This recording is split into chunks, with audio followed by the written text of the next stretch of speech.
I wrote 50 toughest questions of life to encourage people to put themselves at the center of their life without any guilt, and so that they could have a conversation about themselves with themselves without being called self-absorbed or delusional. The book doesn't stop people at a busy marketplace and ask them to drive to a quieter place where they can introspect, but it rather helps them build and bring their hermitage, their shack by the sea, to that street.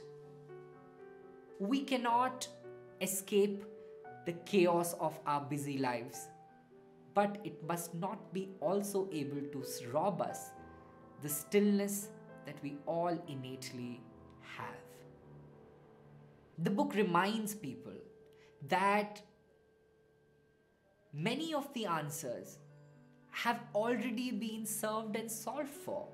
You already have discovered so much about yourself, and that if one was to present a question, it's not so much that you would discover something as a new answer, but that you would be made aware of a perspective you have hard earned already through life's experiences.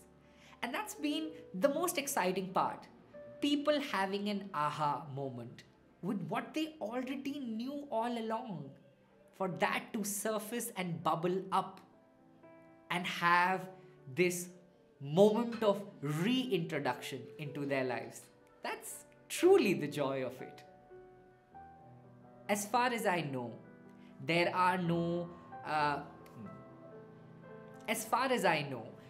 is no map to arrive at oneself. There are no guidebooks on how to navigate to a meaningful life. It's a constant discovery we all are engaging in. And so, in this book, through its pages, I was constantly negotiating with myself, finding ways and stories and anecdotes and wisdom nuggets that could help everybody else understand that they can build their own map with a little help, and that they have already employed so many survival techniques that can come to serve somebody else once they have figured it out for themselves.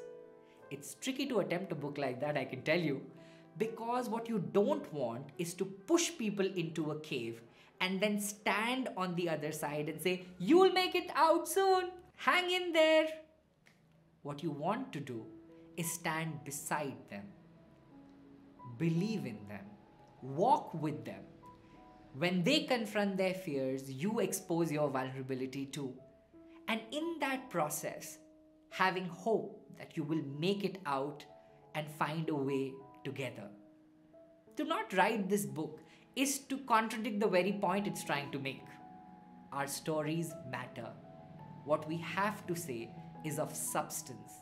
And only once we have configured and condensed our realizations can we come to serve somebody else who might be further back than where we were. I truly think that writing this book was fighting a war and growing a garden at the same time. And I use that metaphor not very lightly, because it demanded graceful courage and some sincere reflection on my part. I remember I had to take my mind off the plant that had sprouted before season, or the breakfast omelette that had burnt itself too much. I had to think less about the ping notifications on my phone and sit down to answer authentically, so that when it reached your hands, you could see the truth that I was trying to tell from my story, and that hopefully would lay a foundation sufficient enough for you to tell and own up to your truth. The only thing that helped me get to the last page was the hope that someday someone will find it useful for what I have penned down.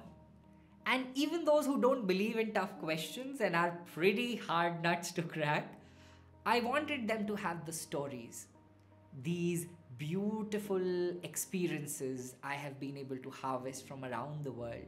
I wanted to, put them in the book so that even if you skipped the questions, the stories would enthrall, entertain, and hopefully inform you. On some days, I felt like I have figured it all out. I have arrived. And on other days, I ran the risk of going mad. I would pen down 2000 words on certain mornings, and by evening, butcher them to 200 with this inner self-doubt and chaos.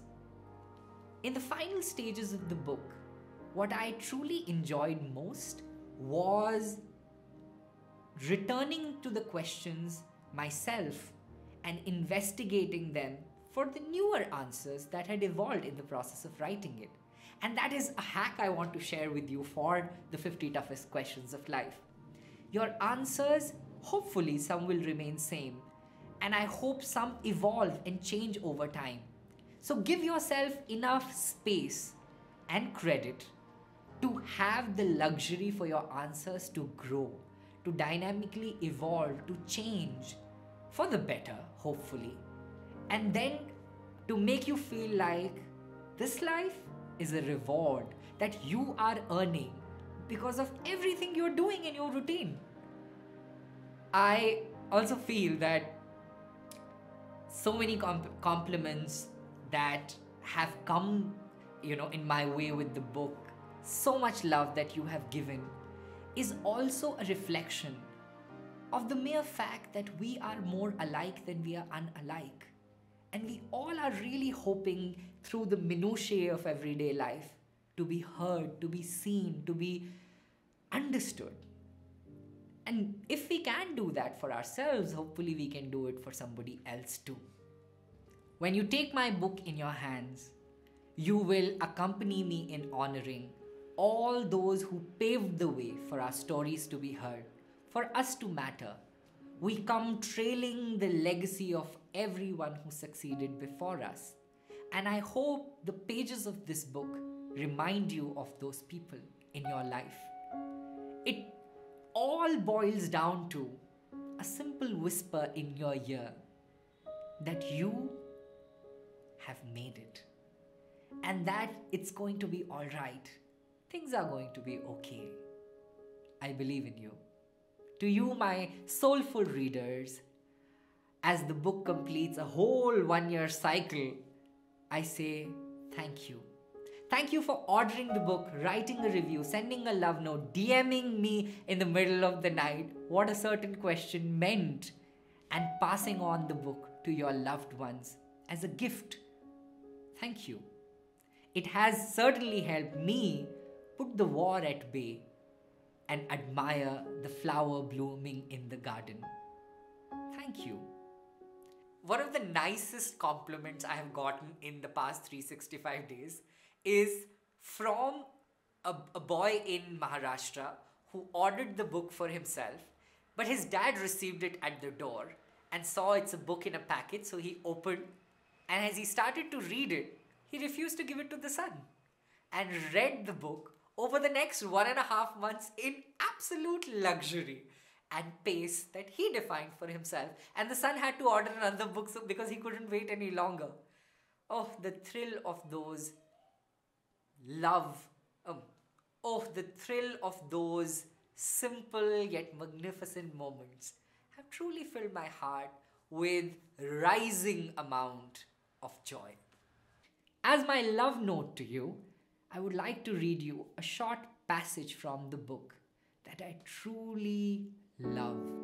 When the drum rolls have died, the applause has slipped into oblivion.